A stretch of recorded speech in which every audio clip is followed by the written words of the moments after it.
So today there's some things I wanted to share. Maybe open a discussion. If you have a channel and you want to join this discussion, if not, that's fine. I'd love to read your comments below if you feel open to sharing. I feel that with conversations I'm having with friends and stuff, a lot of us are going through a really big transition period, like a really big change in how we view a lot of things, our lives, our professions, our careers, our families, our relationships, our spirituality. There's a lot of change afoot, my friends. And I've spent the first 6 months of this year, the first half of this year, just letting things be. My word of the year was expression. I still haven't seen it, because the word of the year is always makes more sense in hindsight than it does in the actual year. Because I allow my word of the year to inform me, not applying that word of the year. So hindsight is always 2020. I expect to only see how expression has shown itself to me this year in hindsight. I made some notes for myself because there's no way I would have remembered all the thoughts that popped in my head over the last few months and that I wanted to share. And I thought this would keep me on track. So this video isn't hours long. And this one is going to be a talkie video. Okay. All my videos are talkie videos, but there's no show and tell. I'm probably only going to share one thing. If I do, if not, there'll be subsequent videos where I'm going to share the things that I'm enjoying, but today I just wanted to do a little coffee chat. So pour yourself a drink, whatever it is that you enjoy, and let's have a one-sided conversation together, okay? All right. I'm sorry. It's kind of weird, right? It's kind of, so I'm talking to the camera, and I'm imagining you on the other side, and it's a crazy world we live in. All right. So I titled my notes "What I've Learned" because every time I've had a realization, every time I've noticed something, every time I've learned something, I try to make a note of it, and I'm sure I missed a lot of it, and I'm sure I'm going to talk a lot more than what I have in notes, but let's start from there. So the first half of this year was kind of spent evaluating and just getting my bearings, figuring out, just getting my bearings, people, honestly, seriously. It's been a bumpy ride for a lot of us in the last few years, and I just spent the first 6 months of this year just getting my bearings.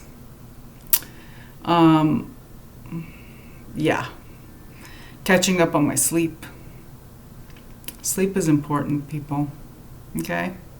Just so if you're watching this and you're not getting enough sleep, because you have things to do, you need to prioritize sleep. Number one, that's taking care of yourself. Sleep. Your brain needs sleep. The rest of your body needs sleep so that it can repair itself. Sleep. Okay. That is not in my notes. That was a tangent. All right. So I'm going to talk about, the first six months of the year. I have to stop saying the first 6 months of the year because I think I've already established that.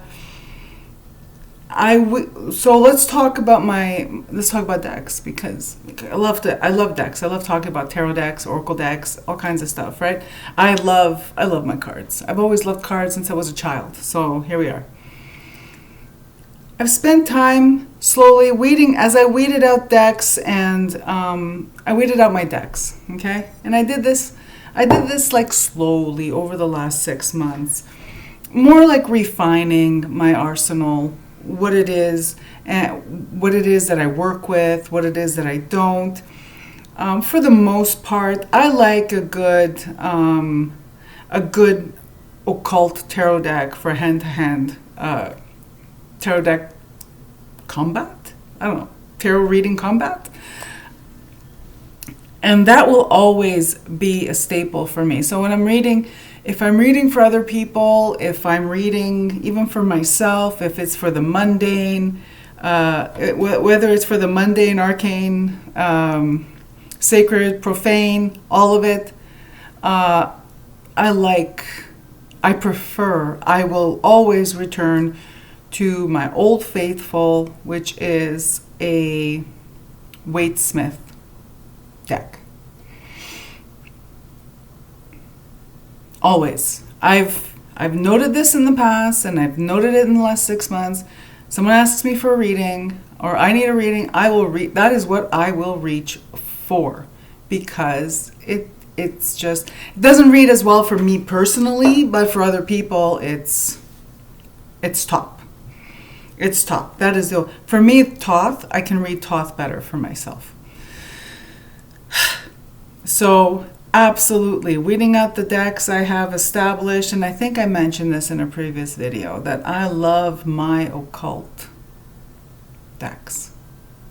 I love reading with Waite-Smith, with the Crowley-Harris deck, Thoth. That is what I go to for a tarot reading, but my use or my card reading is split into 2 parts.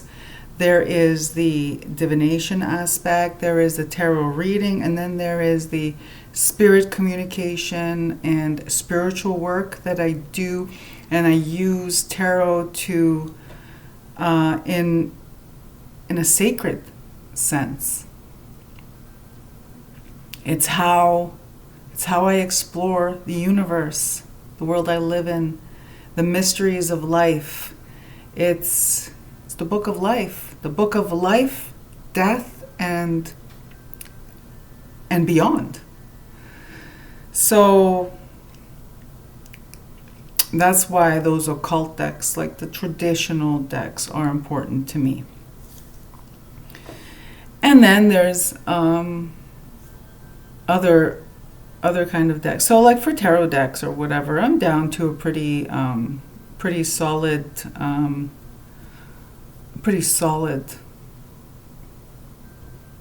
curated arsenal of weapons of choice. Weapons that work, the tools that work. Not. I don't view them as tools, though. To me, they're sacred objects. But to put them, and I don't view them as weapons either. I just, like the word arsenal. I use it for makeup too, my makeup arsenal. But anyway.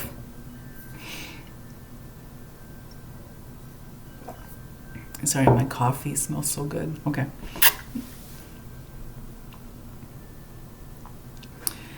So I weeded out.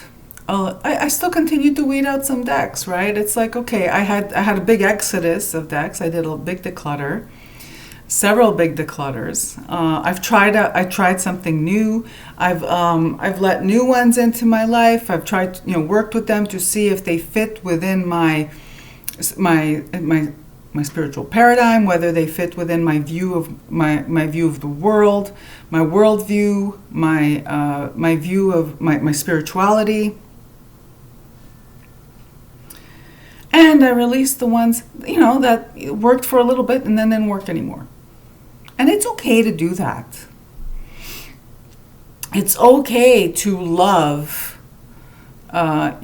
to love a certain tarot deck for 3 months. It takes you, it takes you on a journey. It accompanies you. It's like those were the spirits. If this is how I view it. Those were the spirits that accompanied you through the tough time. And once they've accompanied you to cross that bridge, to walk that path, when you get to the other side, it's time for them to let you go on your own. They were there when you needed them for support, and now you carry on with what you need to do. It's okay to suddenly feel like a tarot deck stops talking to you. It happens. It's for real. It's because the spirits that came through that deck have now left, because you're okay. I'm often asked by people what to do with them, what to do with these decks. Well, I had an interesting conversation with my friend, and if you used a tarot deck extensively, and it is heavy with your energy and the energy of what you worked through, and it's like it's so full of your energy, your experiences, whatever it was involved in. Unless I'm not gonna say unless, because that's confusing. I keep those. I just put them to rest. I have a box where I keep those kind of decks. I'm never gonna pass along a deck that is loaded with my energy, because no. And to be honest, it's like my Southern Italian relatives would say, "Are you out of your mind? You don't pass on something that's loaded with your energy, because anybody could use it to harm you. Anyone who knows anyone who knows how to do magic can harm you with it, right?" So there's that. But also, it's okay to let go of stuff that doesn't work for you. You know what I mean? What if you... so I'm starting to come around with... and this, I have to say, I didn't have this problem, or I didn't have to think about these things back in the old days. This is a symptom of the madness, where I would be paralyzed and I would have to hold on to a tarot deck or an oracle deck because it was out of print. It was vintage, out of print, no longer available. And that is insanity. Let me repeat that again. That is insanity. Because younger me would try something out and say, "Oh no, it's not for me," and I'd either pass it along or throw it out. Can you imagine throwing out a tarot deck? Yeah. My generation did it. The generation before that did it too.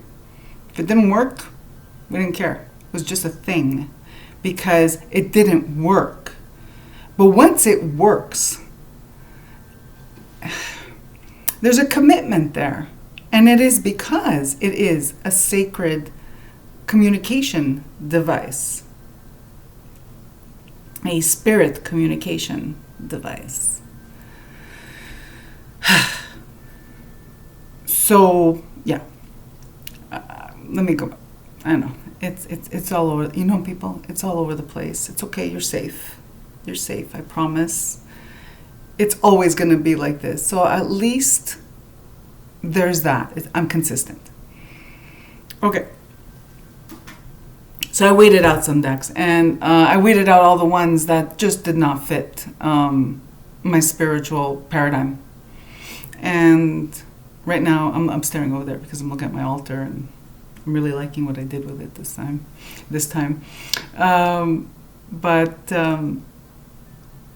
it's okay. Now let those go. Even the vintage, even the out of print, I let them go. Now I have some that I've kept, but I'm talking about the ones that I accumulated still during the insane madness of deck accumulation. I'll let there's like, the out of print, the out of print indie decks, all that stuff. I let it go. I let it go last year. I let it all go last year, but just recently I let go of a box that I was hanging on to just in case, to see, because I also got concerned that I was getting I was getting a rush from culling, and that too is insanity. You see what I'm saying? Like, I was getting a rush prior. I was getting a rush from buying tarot decks, then I was getting I was getting quite a rush from culling. Often the culling was stress, was like pressure valve, like releasing a pressure valve of stress. Sorry, I don't know, maybe I feel I'm alone in the room, but suddenly I felt like I had to turn and see who was there. Okay, maybe I'm not alone. All right, oh my God, 15, 16 minutes, here we are. But what I'm trying to say is that I spent more time using what I had to determine what was right for me. And I weeded out tools, like witchcraft tools, folk magic tools, you know what I mean? Tools were weeded out as well. Because the more seasoned I become in my craft, the less tchotchkes, less tools I require. To be honest, I don't require any tools at all, but I do like some tools. Like I don't use a wand. I don't use, those are, but also it doesn't fit in my it doesn't fit in my practice, which is very earth-based and very old. What I mean by old is like, it's not it's not organized, it's not dogmatic. It is, I work with where I am. I work with where I am, and I work with the elements and the spirits of place and all that stuff, and there's no need for anything. You just go for a walk. Yeah, just go for a walk, Grace. Come on, put on your sneakers, go for a walk. It's freaking hot here. Oh my Lord. Okay, just a quick side note. It's freaking hot here. So, I'm staying in my cool little cave, getting into other stuff. So I weeded out tools, tchotchkes. Oh my gosh. So there's tchotchkes. Those things, tchotchkes, right? Like, do I have anything here? Oh, what? Her. Okay. That's that. Oh, there, tchotchkes. You see that? That's that little guy there. That's a tchotchke. Now I just got him, and I'm keeping, or her, or I'm keeping them. But the witches and stuff like that. I have like many of these witches in my home. I am very grateful. They come to me. They're very common in Eastern European homes. Friends that are, I have a friend who's from Slovakia. When she travels to Europe, she always brings me back a witch. And last time I saw her, I hadn't seen her in years, and she gave me 4 witches that she brought back. Some are from Prague. I think mainly from Prague because that's where she went. But they're these kitchen witches, Norwegian. I have an antique Norwegian kitchen witch in my kitchen. Anyways, those things to me they don't count as tchotchkes. They find me, I adopt them, I take them in.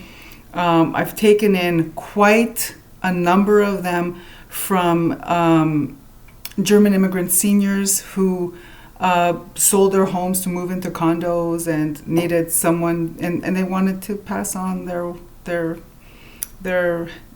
hexen to me because, everyone else was doing it. So it's quite substantial. I might do a tour, one of those videos where I show you my witches.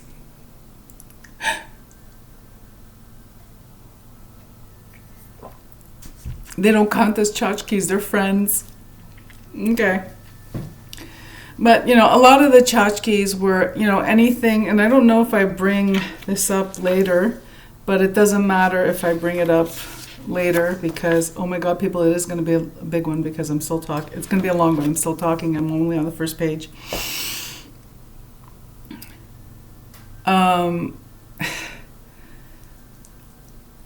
I think what I'm going to say next is my reaction to social media. There is so much witch aesthetic on social media that I have fatigue, or I can't stand to see it in my own home. So it's, you know, the whole, like, you know, having the decks and the retail packaging on shelves, and I can't stand my sacred space or my home looking like a metaphysical store. I've re-earthed almost all my crystals. I only have just a handful of crystals that I use. I don't buy crystals. It's years I don't buy crystals, and I will not buy crystals.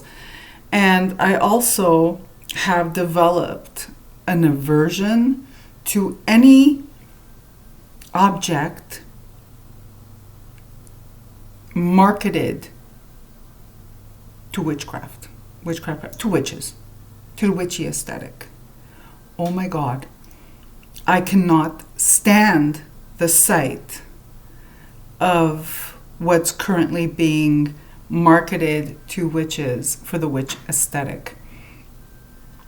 And oh my gosh, there is one topic that probably would take up a whole video, and I'm probably not even the best person to talk about it because you guys never even heard me talk about it in all the years I've been on here. But let me just stick to the tchotchkes. People, I understand that that's the world we live in, but when I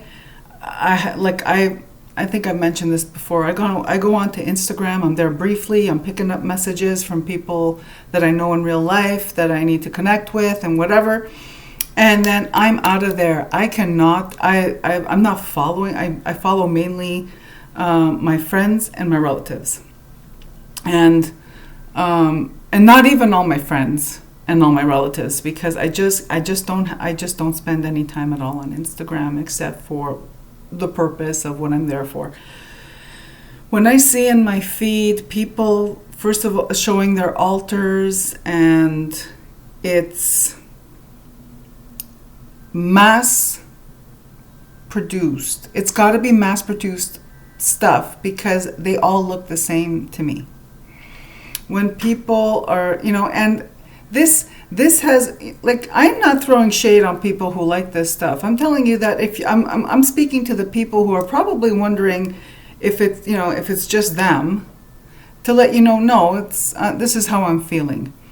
Anything that is overtly witchy, oh my gosh, I cannot stand the sight of it. And I actually spent the last few weeks going through my altar and my cabinet and everything, and, you know, and removing those things that look like the stuff everybody else has. You see? My altar, my sacred space, I don't want to see stuff from a metaphysical shop there. And I think this comes with getting older, because I'm not going to be a hypocrite. I used to love that fucking shit. You know what I mean? It's like I used to love it. Like in the 90s, it's like, you know, I still have some things from the 90s that I'm going to hang on to because, you know, they're sentimental. But an example would be like a little cast iron cauldron doesn't need to have a freaking pentacle on it, and it bugs me. So I move that on in favor of one that's just plain. You know, so all that overtly witchy stuff is turning me off, man. I have an aversion to it. I used to be, and you guys know if you've been following me for 5 minutes, I used to be the first one out there looking for Halloweenies every year. And it's like now it's like, oh no, that's just garbage. You know why, people? Because they're freaking churning it out by the truckloads. They're churning out tons of that witchy shit to separate us from our money. Oh my God, I saw. But they are. We're being marketed to hard. And we are being marketed to by entities that are not in our world, that are not metaphysical practitioners, we'll call practitioners, witches, whatever. And we are also being marketed to by our own people because, well, you know, makes sense. But I think it's the sheer saturation of it, being bombarded with it, seeing these picture perfect Instagram altar spaces that to me, one, don't look sacred. You know which ones look sacred to me? The ones that don't have a bunch of shit they bought on Etsy. The altars that look sacred to me are the ones that have a piece of tree bark, and you know what I mean? Like where I can look at it and say, wow, I wonder what meaning that has to the person who has that on their altar. I don't know if I make myself clear. What I'm trying to say is that for me, there's a clear distinction between the people I follow and what I see them project. And I'm so grateful for the people I follow, that I found them because I feel kinship to them, because their practice, they're not performative. Their altar is, they don't explain what's there. It's just there. And it's a snapshot of their inner world. And but all that stuff manufactured, all that stuff that's mass produced and sold on metaphysical store websites, all the stuff that has the witchy branding on it, like whether it be the triple moon or the pentacle, and like I said, people, me in the 90s, I was there for all this. I was there for it. Now I'm getting old. I must be getting old. Because now I really appreciate the things, the objects that hold magic, that I recognize hold magic, that other practitioners recognize hold magic, that don't scream, I'm a witch. There we have it. Oh my God, that was a long one. Okay. So I've weeded out a lot of things in favor of the decks, the tools, the tchotchkes that better reflect my beliefs and inner world back at me or back to me. And the same thing goes with what I'm consuming online. I have weeded out so much from what I consume. First of all, I'm hardly consuming any content online. And what I am consuming, I am grateful it is out there. I'm grateful these people are producing content that is really nourishing. Is really, it's really nourishing to my soul. And sorry, I keep thinking there's somebody there. If you're a medium and you see somebody there, can you please let me know who it is? Okay. Comment down below. All right. And, and And I'm really grateful for the people that are putting out that kind of content. The next thing I learned, oh my God, people, I'm still on the first page. It's okay to release old beliefs, okay? Like, again, it ties into that whole, this stuff that I weeded out of my life. Yeah, there was, in the 90s, I was totally there for it. And now it's like, no, I want my witch aesthetic or whatever, what I deem to be special that makes, the things I see, the objects that hold magic, that inspire, are different. Or, nature inspires me. Nature, I was telling a dear old friend that I was communicating with this week, nature is my church. So metaphysical store would not be the gift shop. I still love the metaphysical shop for other things like, supplies, consumables that I would need. But even that, people, I'm making my own. All right. So it's okay to release old beliefs. And it doesn't mean, it doesn't mean you're negating your past self. It's okay to change your mind, and it's okay to change your beliefs. Growth is when you're faced with new information, and you're able to take in that new information and be okay with letting go of old beliefs that don't serve anymore, and learning. You're not negating your past self. You're not negating past relationships. You're not. You're just growing. It's like it's like when a dragonfly sheds, right? You've grown out of that shell. It's still beautiful, but you don't live there anymore.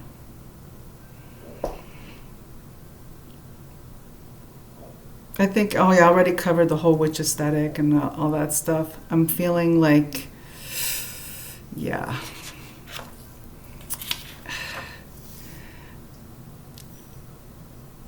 One more comment about witch aesthetic, because for me it's a bit of a sticking point. It has to be organic.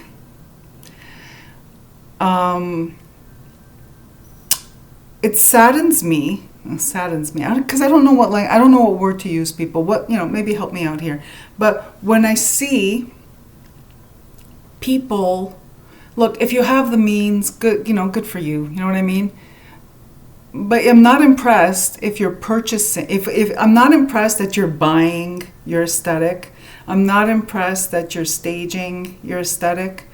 You don't impress me. What I admire, and you see, I'm not using the word impress.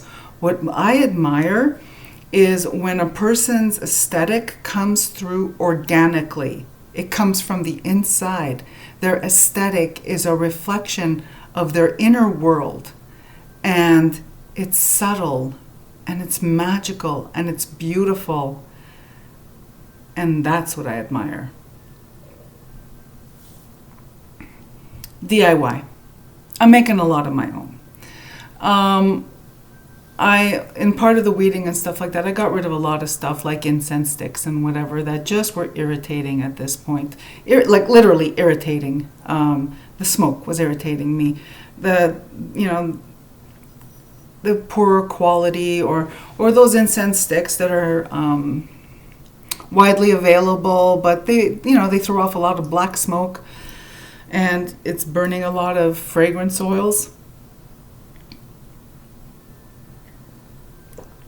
I've weeded out a lot of those in favor of natural incense blends that I actually make myself with, from ingredients, like, sorry, my t-shirt is like,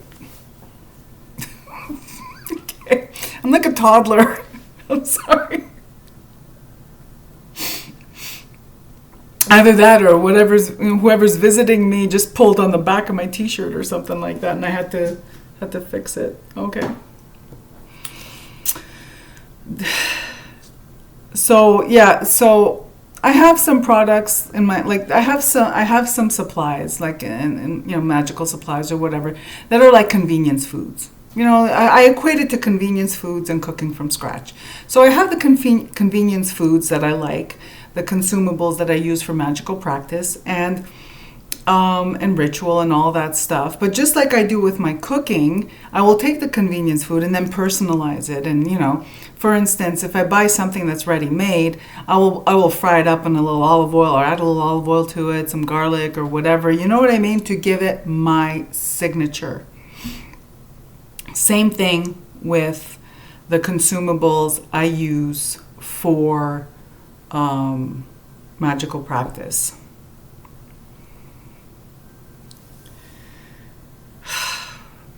What else? You know what? No, I'll keep going. Might as well finish this video. It doesn't matter how long it is. You guys could always stop watching when you're done. Back to decks. What I learned in the whole weeding process is that to me, a tarot deck needs to be a solid, reliable, readable tarot deck. It doesn't matter if I think it's cute. If it has cute animals in it and it's not a solid, reliable tarot deck, no. A tarot deck is a tarot deck. And here's the interesting thing. I just want to bring this up, and I'm going to bring that up when I share some of the decks that I have, because I'm going to be doing that like slowly. I'll probably share my collection, but not all in one big video. Like I'll probably chunk it up, and most likely I'll chunk it up. Is that I grew up in a Euro immigrant-centric environment. The word tarot meant any deck of cards used for divination. So that's why you'll see if you're browsing the interwebs and you're looking at Evil Bay and they have listings of tarot decks and it says 36 card tarot, 54 card tarot, 59 card tarot, whatever it is, and these are usually Eurocentric decks. These are usually France, Italy, and even Spain that I've seen. Okay, I'm sure other countries do this as well. Germany, Belgium. The word tarot is just like encompasses any card deck that's used for divination. So you'll see these like titles in these decks, and you go, well, that's not a tarot. So I just thought I'd put that out there. But for me, when I say tarot, I mean 78 cards, 22 major arcana, and the 56 minor arcana.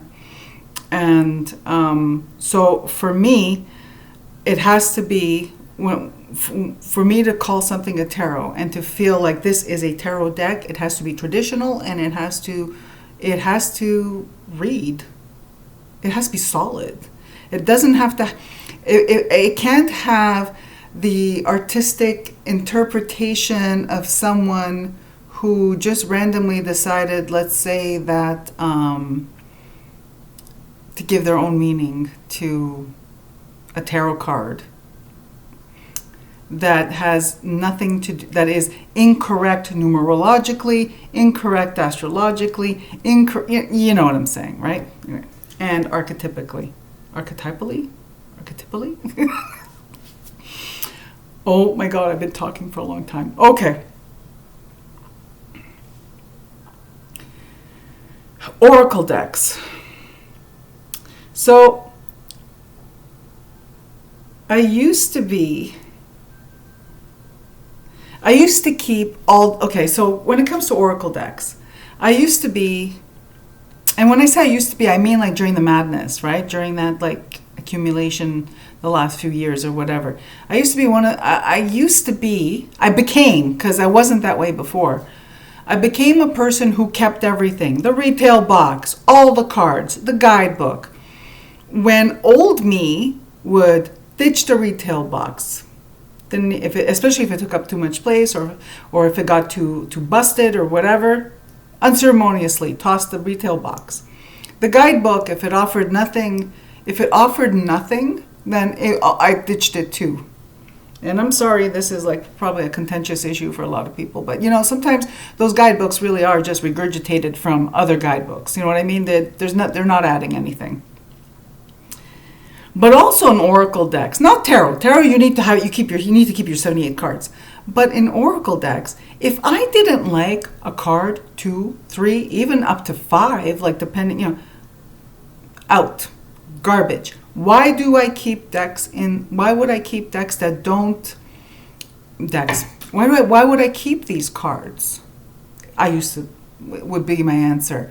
And then during the madness, it turned into like, I turned into one of those crazy people that kept everything intact. Because why? Because it's the collecting mentality, which I'm not in. So I'm giving you permission. If you have a favorite oracle deck, but there's like a card or 2 or 3 in there that you just cannot stand, get rid of it. Remove it. Throw it out. Roll it up and smoke it. You don't have to keep it. I'm giving you permission to do this. And another thing that I learned about myself, weeding through my decks, and in order to weed through my decks, I used them a lot. Like, I made sure to take them for a spin and to apply them in my practice and whatever. Is the the vast majority of my oracle decks are animal and nature based. And when it comes to animals, I should have known, because I started with medicine cards, that there's no keyword on the cards. That I bristle at other people's keywords for animals, because, and those of you out there who have been very involved and very active in your spirituality having to do with animals and nature, if your spirituality is nature based, you have your own meanings that you've developed over the years for what it means when a certain animal card comes up for you. So I'm just talking specifically with oracle decks, right? So okay, one of the cards that's on my altar this week is Mountain Lion. So I looked at the write-up for Mountain Lion, and I just went, no. Thank goodness there's no keyword on it. And there the light went on. The oracle cards I kept that have animals, that are my animal oracle decks that I prefer, my plant decks that I love. I don't have a lot of, I only have one plant deck. Do I have? I don't know. Anyway, what I'm trying to say is I get more, I don't want keywords on my oracle cards. My God, all this time just to I don't want keywords on my oracle cards. Especially when it is a subject matter that I am experienced or have knowledge, or that I'm studying, because there's a lot of random shit out there, people. Sorry, but those decks all had to go. And some of them were quite nice, but their keywords made no freaking sense. Okay. Retail packaging. I can't explain it. It's one of those things, I know it when I see it. Some decks come in a box, and the box it comes in stays. Some decks come in a box and it gets thrown out before the end of the day when it comes into my home. Because and again, it's something, I know it when I see it and I feel it. This thing is just screaming retail marketing. I can't stand this thing. It's got to go in the trash. And the deck ends up being stored in a different bag, box, whatever. Last thing I wanted to mention, because I talked about Oh, okay. This I'm going to open up this conversation. No, this one I'm going to keep.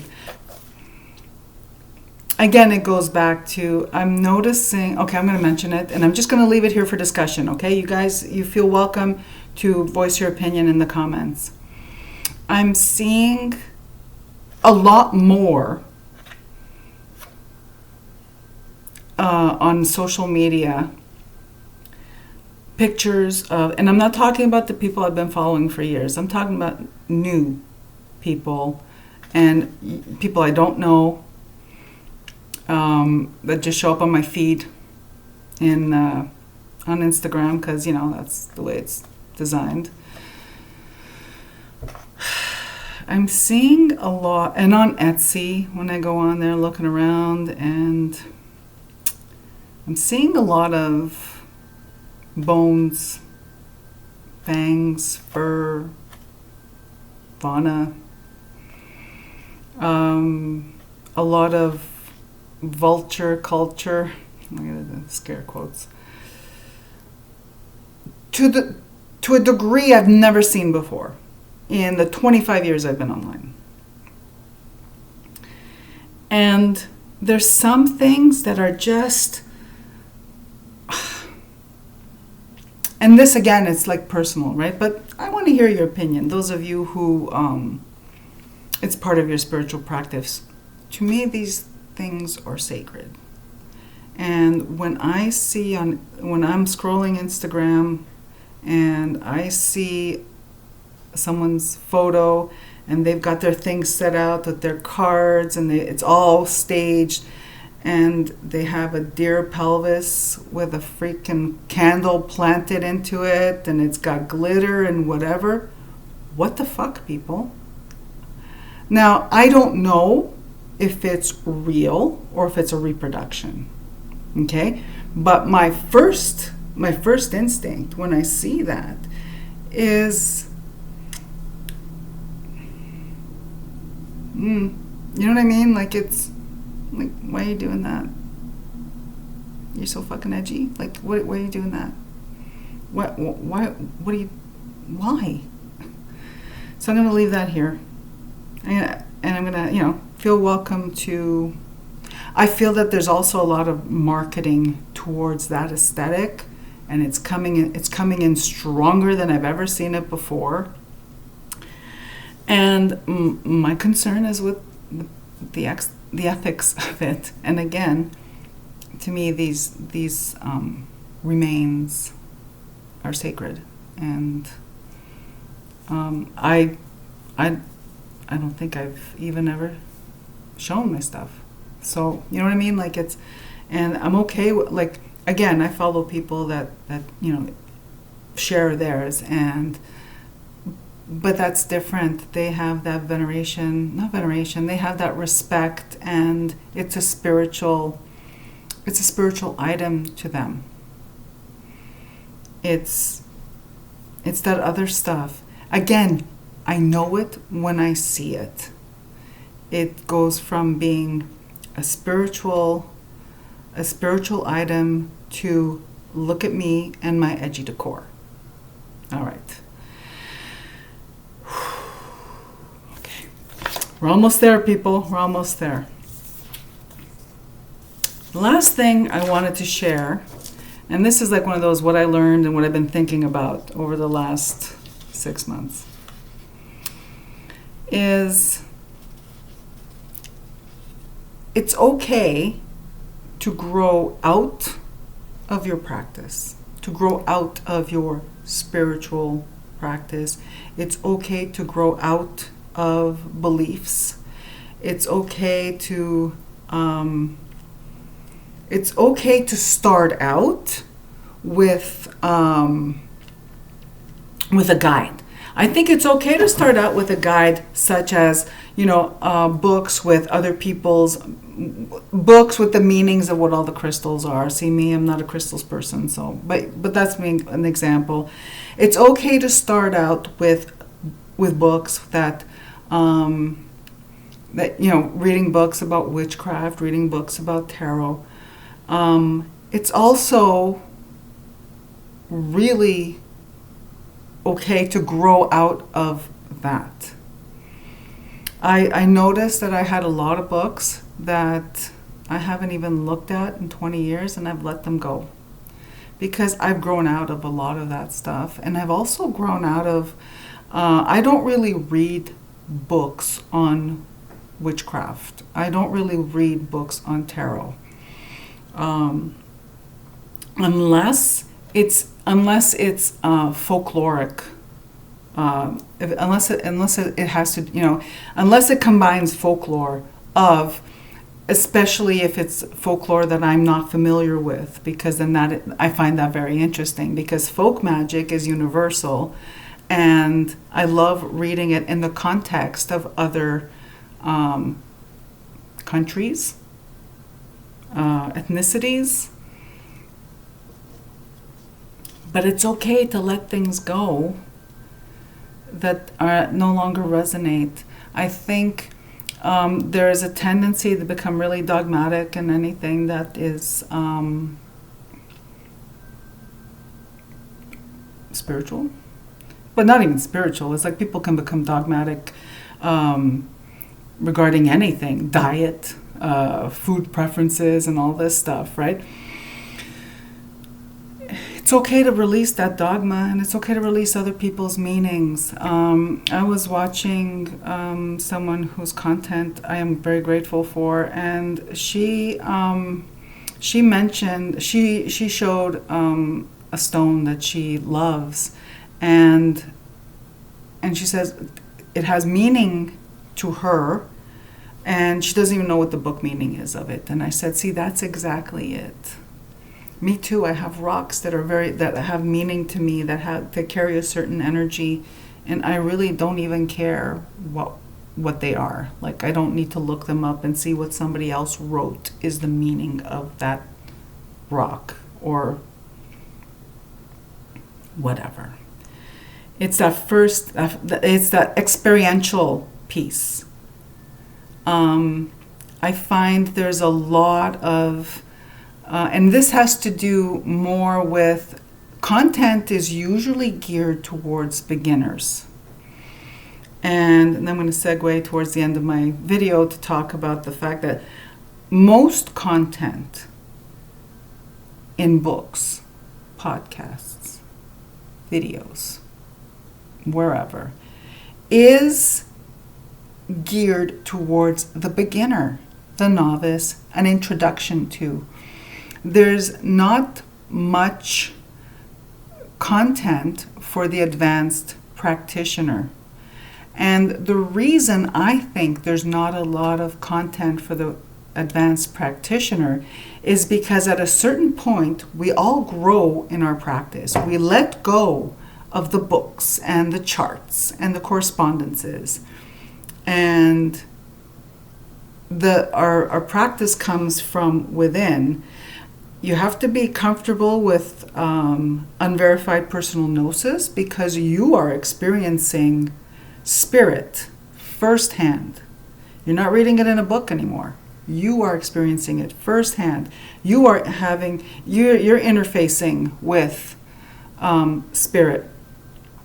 So you have to be comfortable to be in a place where to have a practice that can't be found in a book.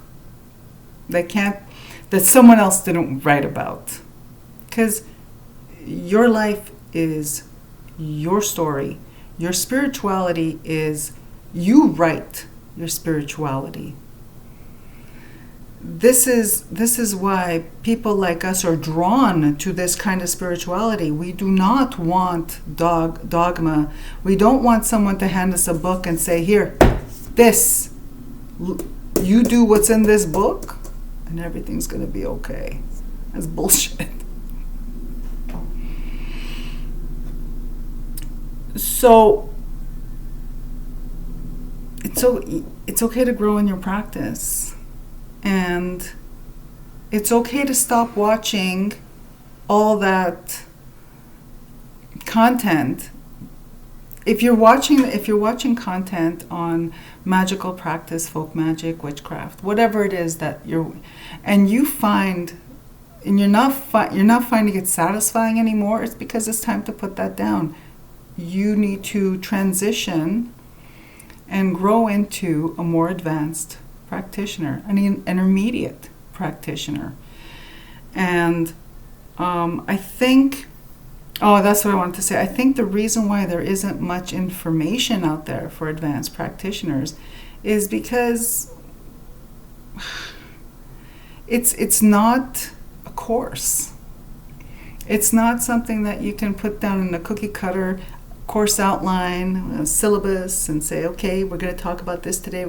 No, advanced practice is a conversation between advanced practitioners, seasoned practitioners, and the ones that are coming out of being novices, that are coming into their intermediate practice. It's sharing of ideas and experiences. It's no longer top down, and that's you. Again, a lot of the information that's out there, even in our realm, is top down. I'm the expert. I'm going to tell you this is the way you do it. No. We're all different people with different experiences, living in different geographic locations, surrounded by different circumstances. No. You want that? Go to church. This is the wild, wild west. Folk magic, witchcraft, traditional witchcraft, whatever is your thing. If you need dogma, if you need a book telling you if you need a book to validate you, if you need a book to validate your practice, if you need a book to tell you that you're doing it right, you're a good witch, you're a good folk magic practitioner, you're a good medicine person, you'll always be stuck at the beginner level. Always. Because that's mainly what's out there. You have to release the need for validation. You have to release the need for proof that what you're doing is real because a book said so. You have to let go of being sure, of that need of being certain. And you have to take that leap into uncertainty. That's where the magic is. All right. I'm going to stop here for now. And please, in the comments down below, anything I discussed, anything that I shared with you today, if you want to pick up a conversation about it in the comments section, please feel welcome to. Takes me a little while. I read them all as soon as I read all the comments. It's just I don't always get to answer all of them just because it's a lot. But I really am interested to know any of you who are watching today, whenever you end up watching this video, are you having this similar experience or feeling? And in closing, I'm wanting to have the conversation, the more advanced practitioner conversations, and I'm going to have to probably, I'm going to have to figure out what platform I'm going to do that on and where we can discuss, because it's not me telling you, ooh, you're advanced practitioner now, you should be doing. No, it would be more of a give and take, a sharing. So anyway, for now, I'm going to leave you with this. Wherever you are in the world, I'm wishing you a beautiful day. Many blessings to you all, and I will talk to you soon. I won't be taking such a long break, but I needed this one. I really did. And also there's going to be videos coming up where I share with you some of my stuff that I'm really enjoying. All right. Take care, and I will see you in the next one.